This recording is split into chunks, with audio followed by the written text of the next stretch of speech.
Good morning, everybody. Good morning. Happy first 100 days.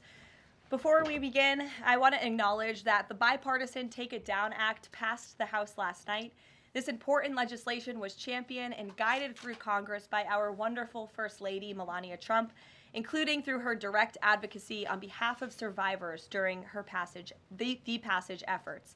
The Take It Down Act criminalizes the publication of non-consensual intimate imagery and requires social media and similar websites to remove such content within 48 hours of notice from a victim. The First Lady thanks all those who voted in favor of this important legislation, and the President looks forward to signing it when it arrives on his desk. Today officially marks 100 days of promises made and promises kept by President Trump. This has truly been the most historic start to a presidency in American history. After building the greatest economy in the world in his first term as president, President Trump is in the process of doing that all over again. The American people trust in President Trump. Since his first day in office, President Trump has focused on defeating the Biden inflation crisis, bringing down the cost of living, and making the United States the best place in the world to do business, invest, create jobs, and innovate. And President Trump's efforts are working. 345,000 jobs have already been added since the start of President Trump's term.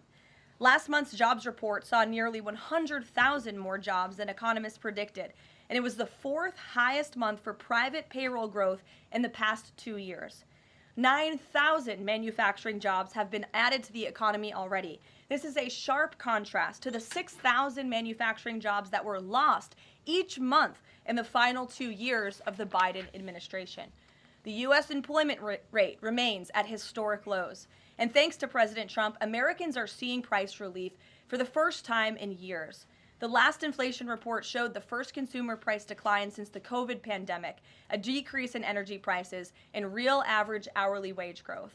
President Trump is delivering on his promises to lower costs for American families and businesses. Prices across the board for everyday goods have seen declines since this president was inaugurated. From airfare to used motor vehicles to prescription drugs, prices are dropping. In fact, last month's drop in the price of prescription drugs was the largest ever recorded. And after Joe Biden botched the response to the bird flu, President Trump and Secretary Rawlings' aggressive plan have brought down wholesale egg prices more than 50% from Inauguration Day. President Trump ended Joe Biden's reckless war on American energy and fossil fuels and has restored American energy dominance. And Secretary Wright, Secretary Doug Burgum are working hard on that effort every single day. Oil and gas prices are now way down because of this bold approach.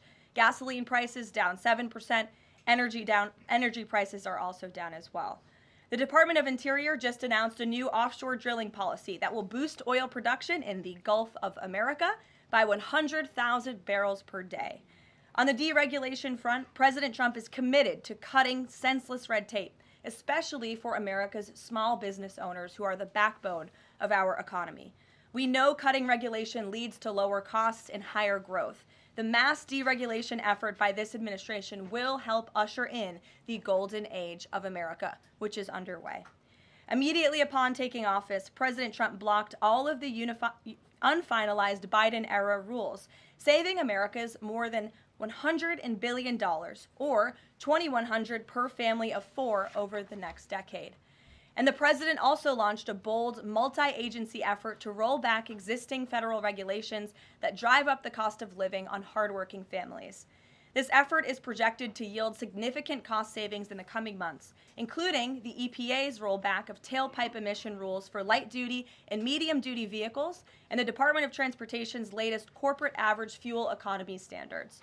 These two efforts alone yield $755 billion in total savings, or more than $8,800 per family of four over the next decade.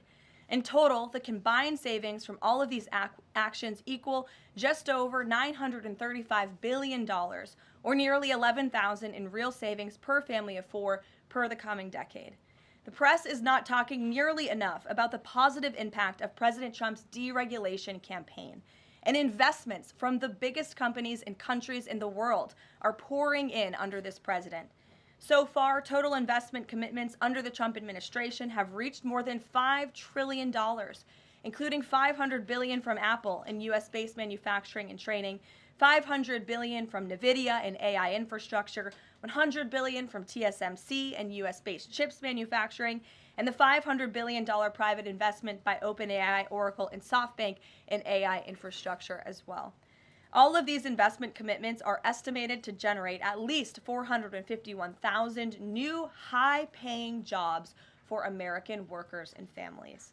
At this point, President Trump has secured more investments in the United States of America in 100 days than Joe Biden did in 4 years. President Trump is America's businessman in chief, and that's why these trillions of dollars in investments are flooding to our country. The business community is bullish on America because President Trump is back in charge. Tomorrow, the president will host CEOs and leaders from several companies that have made these investments to tout their historic commitments to our country and encourage others to follow suit. Under President Trump, there has never been a better time to invest in America. And the president finally said enough is enough and refused to allow America and our workers to be ripped off any longer on trade. President Trump implemented powerful tariffs to end the era of economic surrender and to rebalance America's trading agreements. More than 100 countries have already come to the table looking to offer more favorable terms for America and our people. There has never been a president who has created his own leverage like this president, and we are just getting started. Republicans in Congress are getting very close to passing President Trump's One Big Beautiful Bill, which will include the largest tax cuts in American history, strong border security measures, major military advancements, dramatic deregulation, and common sense spending reforms. As President Trump has said before, the best is yet to come. For more on President Trump's economic successes so far and the plans ahead, I want to pass it off to our incredible Treasury Secretary, Scott Bessent, who is here today, and we will open it up to questions. In our new media seat, we have Brendan Peterson, the financial services reporter for Punchbowl News. Punchbowl News covers power, people, and politics based in Washington, D.C., laser focus on Capitol Hill, the politics of legislating, founded in 2021, and it is the first newsletter that Capitol Hill and the White House reads every morning in the middle of the day and throughout the evening. Thanks for being here with us, and we'll start with you today. Thanks so much for being here. I have a question for Secretary Bessent. On tariffs, the president said over the weekend that we are hoping that maybe tariff revenues could replace income tax. But we also keep hearing about the deals that the administration is pursuing. So my question is, what is the White House's ultimate objective here? Do you want to have long-term tariff revenue or deals that might reduce those tariffs? I think it's a combination of both. So we're going to take in long-term tariff revenue. We put a process in place. We have 18 important trading relationships. We will be speaking to all of those partners, or at least 17 of them, over the next few weeks. Many of them have already come to Washington. What President Trump is referring to is the ability for tariff revenue to give income tax relief. And I think there's a very good chance that we will see this in the upcoming tax bill. The president campaigned on no tax on tips, no tax on Social Security, no tax on overtime, and the restoring interest deductibility for autos, for American-made autos. So tariff income could be used for tax relief on all of those immediately. So you think that there is a role for significant tariff revenue in U.S. fiscal policy? I think that it is something that got put away a long time ago, and I think that tariffs will bring back American manufacturing and generate substantial revenues. On manufacturing, we've seen some pretty grisly surveys this month from the Philly Fed, which saw the biggest drop since May of 2020, and the Dallas Fed, similar plunging outlook, poor shipping orders. What are American manufacturers not understanding about your push for onshoring in the U.S.? Well, I think I was in the investment business 35 years, and I learned to ignore the survey data and look at the actual data, and the actual data has been quite good. The job data is good. Americans keep spending, and as Karoline said, we have these incredible commitments to bring manufacturing back on shore with record investment by domestic corporations and foreigners who want to come into the U.S. Thank you so much, Caroline. Thank you, Mr. Secretary.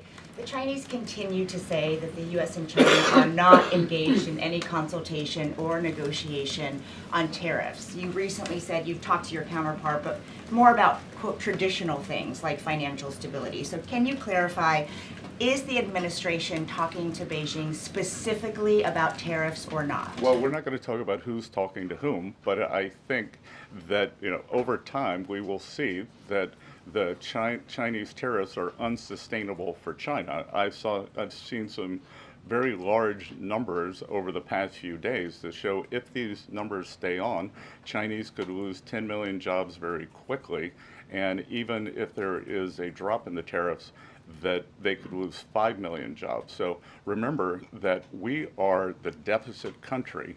They sell almost 5 times more goods to us than we sell to them. So the onus will be on them to take off these tariffs. They're unsustainable for them. And they are saying you guys are not talking about it. So is that true?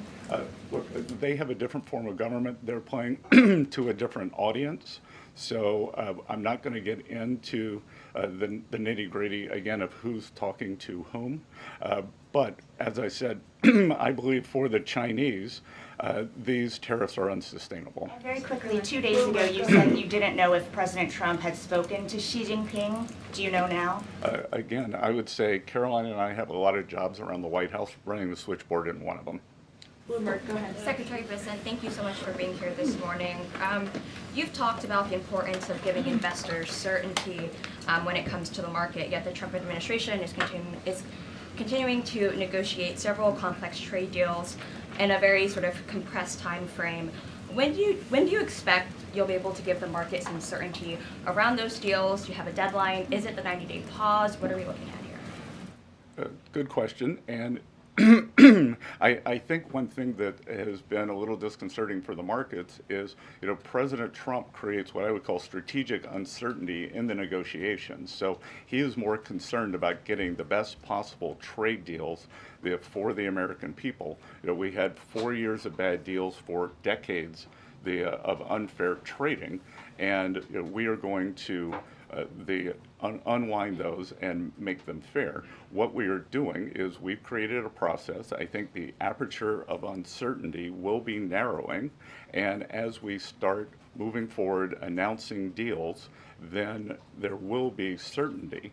But certainty is not necessarily a good thing in negotiating. Mr. Secretary, last night there were reports on the administration sort of walking back a little bit on the auto tariffs. Can you sort of just elaborate on that decision there and what we can expect going forward, and why sort of the shift in those auto tariffs? Well, President Trump has had meetings with both domestic and foreign auto producers, and he's committed to bringing back auto production to the U.S. So we want to give the automakers a path to do that quickly, efficiently, and create as many jobs as possible.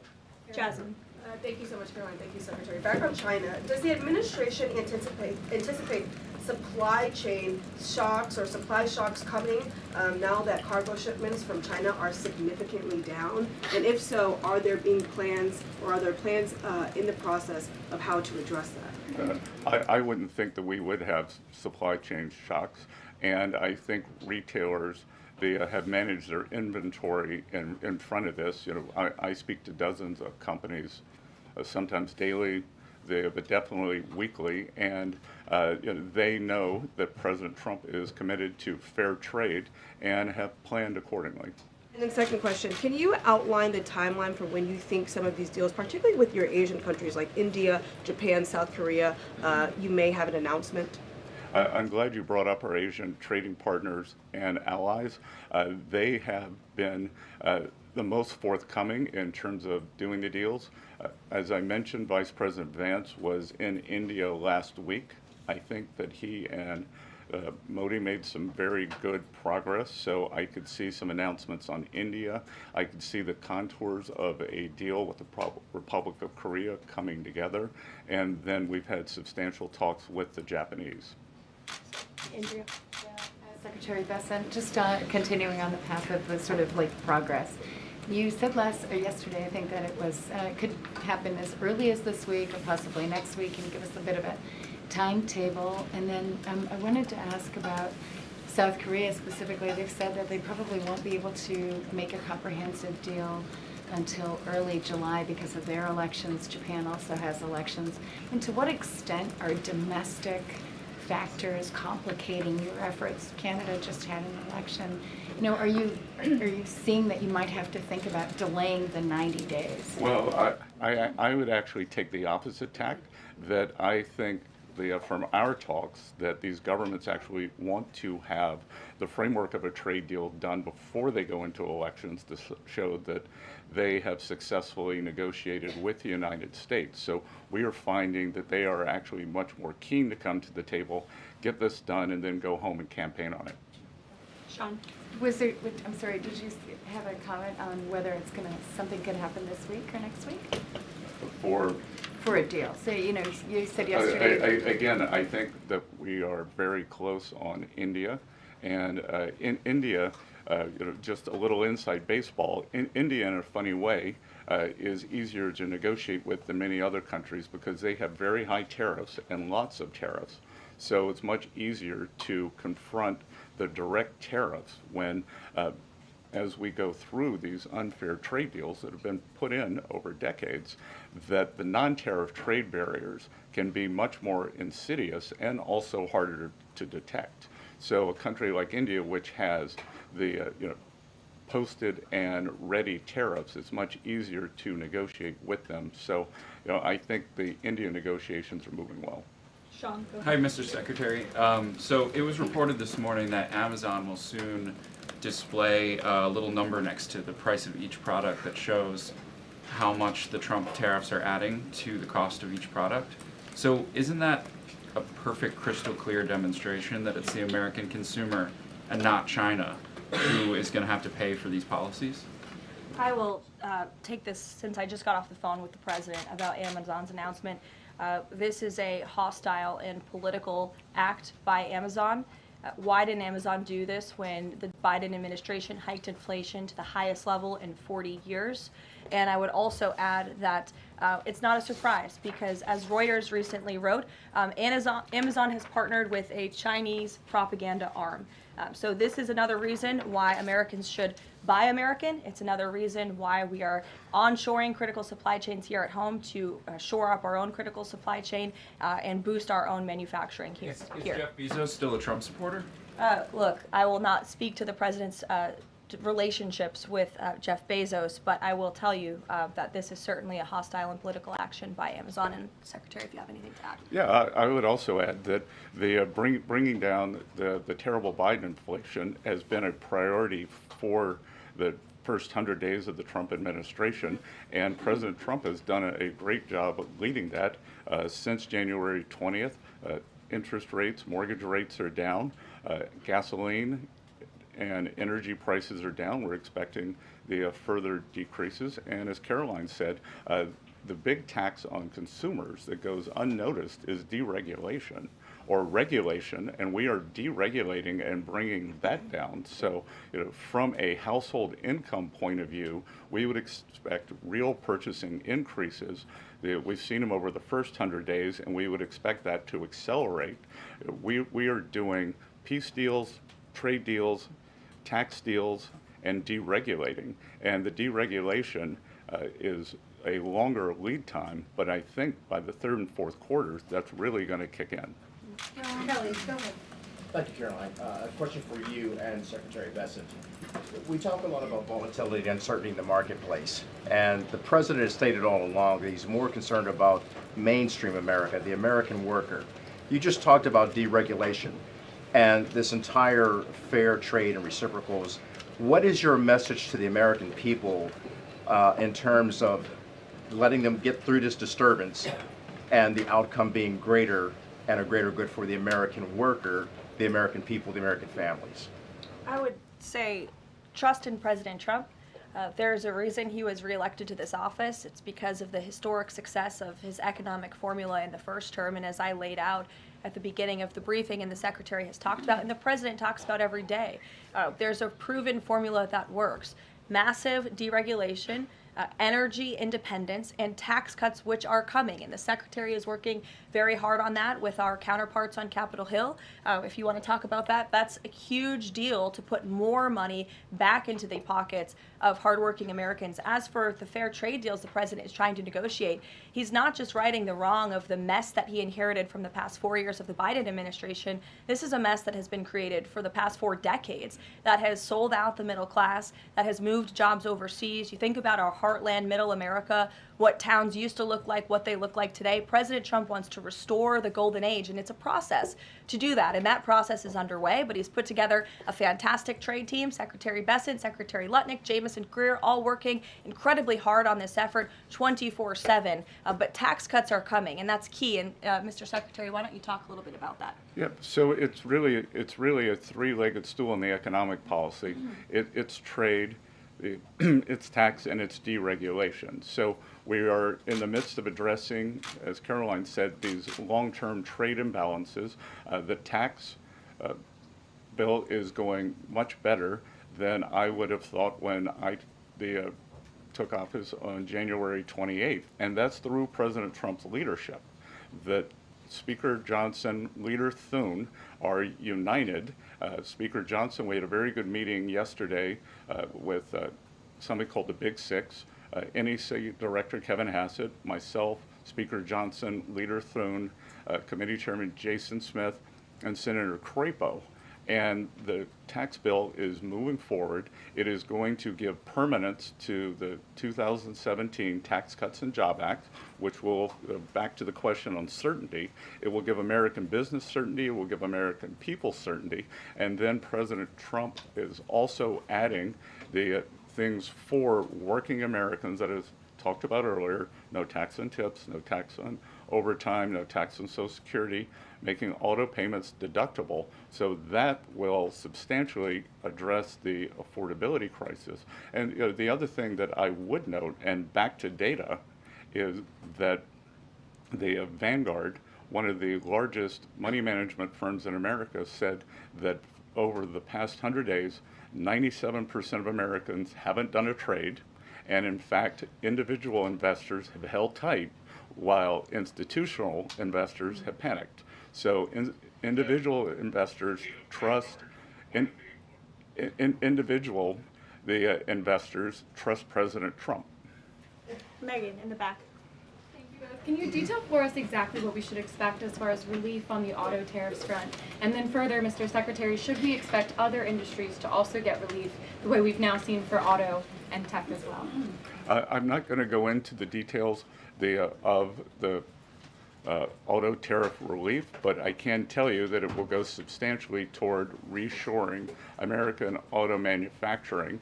And again, the goal here is to bring back the high quality industrial jobs to the U.S. President Trump is interested in the jobs of the future, not the jobs of the past.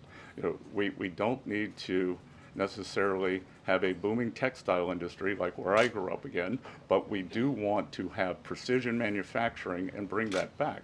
And another important, very important function of this that does not get talked about enough is national security. President Trump, his overriding concern and belief is that economic security is national security is economic security. And we saw during COVID that our supply chains got cut off.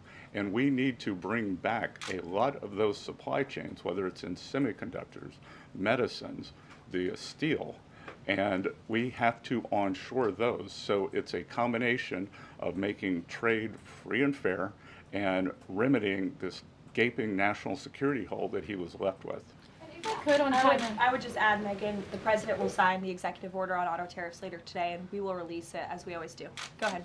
Secretary, any updates on the negotiation with the European Union, and is it hard to negotiate with the European Union? Pardon? Do you have any updates on the negotiation with the European Union? I'm more involved in the Asian negotiations. My observation would be, goes all the way back to Henry Kissinger's statement, when I call Europe, who do I call? So we're negotiating with a lot of different interests. Some of the European countries have put on an unfair digital service tax on our big internet provider. France and Italy, other countries, Germany and Poland, don't have that. So we want to see that unfair tax of one of America's great industries removed. So it's going to be a give and take. So they have some internal matters to decide before they can engage in an external negotiation. Edward. Yeah, thanks, Caroline. Mr. Secretary, so contacts I have in the business community say that they're basically frozen for long-term investment because of the uncertainty around tariffs. How long do you think President Trump has to make a deal before there's damage to the economy? Look, I think that what we're seeing is that business leaders, they've gone into a pause, and I think we're going to give them great certainty on this tax bill. And I think over the next couple of weeks, as I said, we have 18 important trading relationships. We'll put China to the side. 17 they are in motion. And then, as I said yesterday, I think there's a very good chance we're going to get this tax bill done. And the tax bill is going to be very powerful for domestic U.S. investment. So what we are going to do, one of the most powerful parts of President Trump's 2017 tax bill was full expensing of equipment. We are going to make that, as President Trump said in his speech to Congress, that will be retroactive to January 20th. The other thing that we are looking to add is full expensing for factories. So bring your factory back. You can fully expense the equipment and the building. We will couple that with deregulation, cheap energy, and regulatory certainty, and that will continue to make the U.S. the greatest destination for domestic and foreign investment. And the president, well, if I can follow, just the president said that world leaders would like to meet with him in Rome and Vatican City. About trade. Other than President Zelensky, who did the president meet with, and about trade, and when could we get some of those deals? The president met with President Zelensky, as you know, which we talked about, and the president continues to be engaged with his fellow leaders around the world in the European Union. You've seen many of them visit the White House. I want to harp on, in closing, the point the Secretary just made. On the campaign trail, the president promised the American public that he was going to make America the best country in the world to do business again. The lowest taxes, lowest regulation, lowest energy costs of anywhere in the world. And if you do business in the United States, you won't pay a tariff, you won't pay a price. That's not just good for companies around the world, but it's good for the American worker.